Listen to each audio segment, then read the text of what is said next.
今回の産業まとめ。北京五輪ボイコット運動。妨害行為と一蹴する中国。IOC は関与しない方針。2022年に北京で開催される冬季オリンピックをボイコットするよう180にも及ぶ団体が求めているようです。開催まであと1年を迎えた日に、チベット、ウイグル、南モンゴル、香港、台湾、中国民主化、人権団体連合がこうした書簡を提出しました。彼らによると、2022年冬季五輪が中国に与えられたのは、すべてのウイグル人、チベット人、南モンゴル人、香港人、台湾人、そして中国の民主主義活動家の顔面を叩くものだった、とし、私たちの苦しみは国際オリンピック委員会によって完全に却下された。今、政府はそれに行動を起こし、ジェノサイドオリンピックをボイコットすることで、まともな人間性を示すべきだ、と訴えています。これに対し中国外交部報道官は、開催を妨害しようとするいくつかの当事者が非常に無責任であることを指摘しなければならない。そのような行為は国際社会に支持されず、決して成功しないだろう、としています。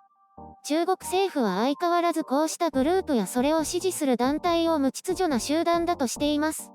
IOC は、各国のオリンピック委員会に五輪開催権を与えることは、IOC がその国の政治構造や社会状況、人権基準に同意することを意味するものではない、と声明を出しています。また、IOC には主権を持つ国の法律や政治体制を変える権限も能力もない。これは当然のことながら政府と各政府間組織の正当な役割でなければならない、としています。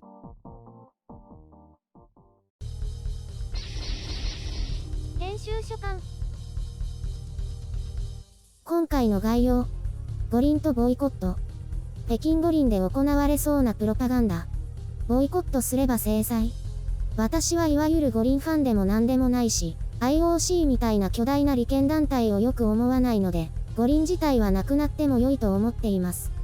そもそも4年に一度だとか、多くの競技を1カ所に集めて2週間で強行するとか土台無茶な話であって、それを継続するのはスポンサー収入のためだという。五輪は2028年を最後に終わってもいいんじゃないかと思っています。各競技で世界大会やってるんだし必要ないでしょ。今回中国政府やそれを強力に忖度する中国メディアが、政治は政治、スポーツはスポーツ、と主張していますが、それについても意見したいです。政治とスポーツを切り離すという発想はモスクワとロサンゼルス五輪のボイコット合戦を発端としたものと思われます。当時のソ連は鉄のカーテンの向こう側でしたから、国内の選手や観客、メディア関係者が安全に帰ってこれるか保証できないという理由もあったのでしょう。西側諸国は脅威に感じていたようですし、特に米国は異常なまでの拒絶感があったようですので、スポーツは政治とは関係のない中立なものであるべきで、政治的理由で参加が妨げられてはならないというのが IOC の名目です。アスリートが積み重ねてきた努力を政治が踏みにじってはならないということだと思いますが、それは果たして誰のためなのか。ただ単に参加国が減るとスポンサー収入に影響するからという IOC の理由ではないでしょうかね。私はこうした考えが、スポーツ選手は競技に専念し、他の余計なことを考えるべきではないという誤った認識を植え付けかねないように思います。プロテニスの大坂なおみ選手が、米国の人種問題に抗議して様々な発言や行動を行い賛否を巻き起こしましたが、私は別にいいんじゃないかと思います。これについては長くなるので今回はここまでにしておきます。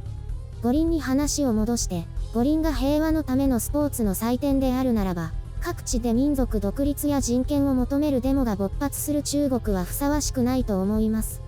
一般市民が拘束されて社会から抹殺されたりしていますからね。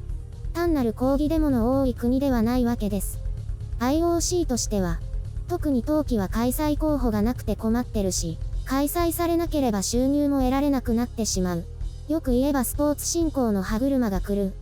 そこに資本力のある中国が手を挙げて一都市で開催可能と言ったので、そちらに風が向いたということです。国内事情が明らかな嘘で塗り固められているにもかかわらず、平和と収益、一体どちらが優先されているんでしょうね。それをすべて五輪を目指してきた選手たちのため、といえば聞こえは良いですが、様々な権利のために命を懸けて戦っている人たちが無視されるというのもね。まあ、でも中国はやるんですよ。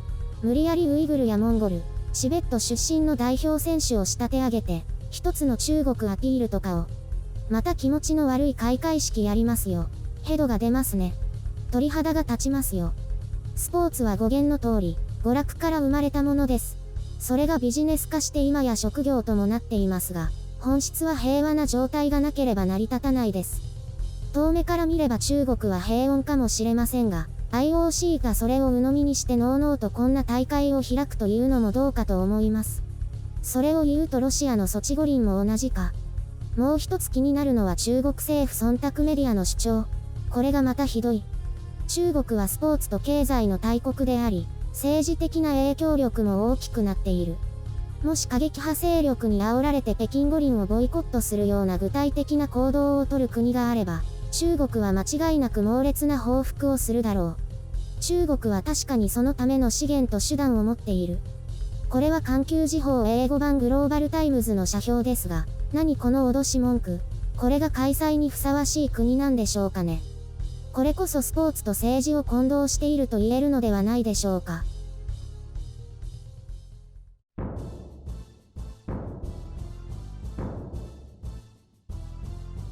前回はピョンチャンでしたよね。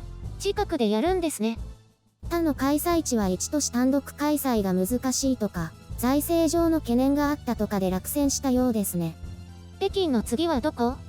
イタリアのミラノとコルティナダンペッツォという2つの都市の共同開催だって。そうなんだ。白雪さんは五輪は楽しみ？全然楽しみじゃないよ。あれ、前は見るとか言ってなかったっけ？冬の方が見るかな。ほら、ジャンプとかモーグルとかあるから。ああいう飛ぶ系ね。なんか大きなジャンプ台でくるくる回るのとかあるよね。多分そういうのが好きなんだと思う。かっこいいよね。私はダイジェストとかをちらって見るだけでいいや。やってるなーって感じで。今度の北京五輪は北京じゃなくて、隣の市でやるらしいよ。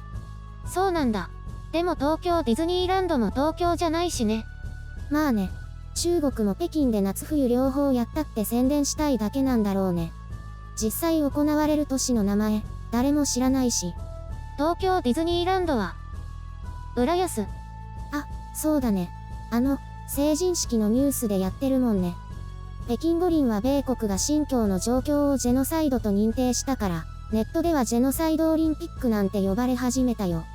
なんかバトルロワイヤルみたいだね。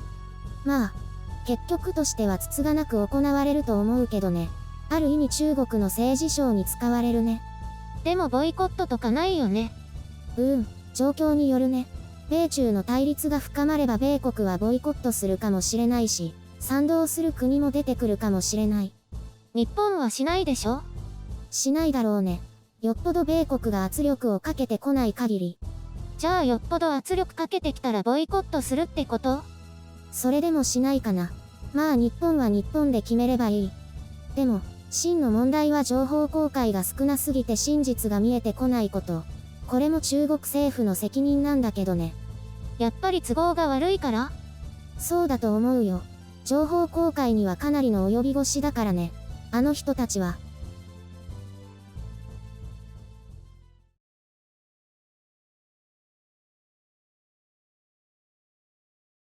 私ね、小さい頃家族で毎年夏に登山してたの。登山、私も家のすぐ近くの山に子供の頃はしょっちゅう登ってたけど。そういう裏山レベルじゃなくて、2000メートル級の山。ちゃんとした登山だよ。どのくらいの高さか知らないけど、近くの島にある山にも登ったことあるよ。小学校の頃。そういうのじゃないんだって。4時間くらいかけて登って、登山者用の宿泊施設に泊まって次の日帰るって感じ。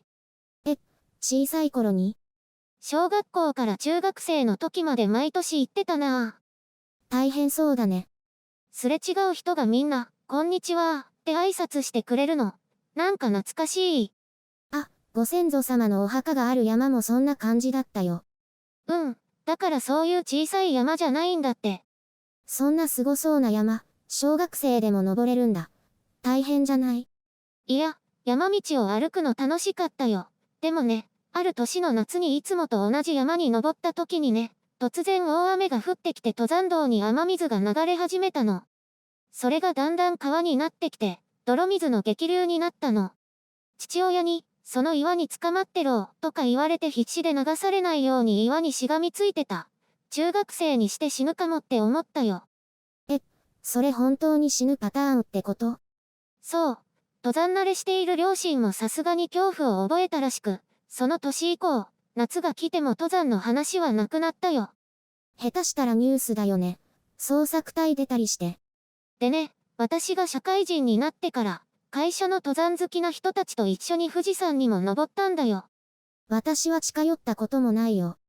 中学まで毎年登山してたから、富士山も平気と思って、誘われた時行きますって返事した。その流れはまさか。途中でもう無理って脱落する人も数人いたけど私は頂上まで登ったよ。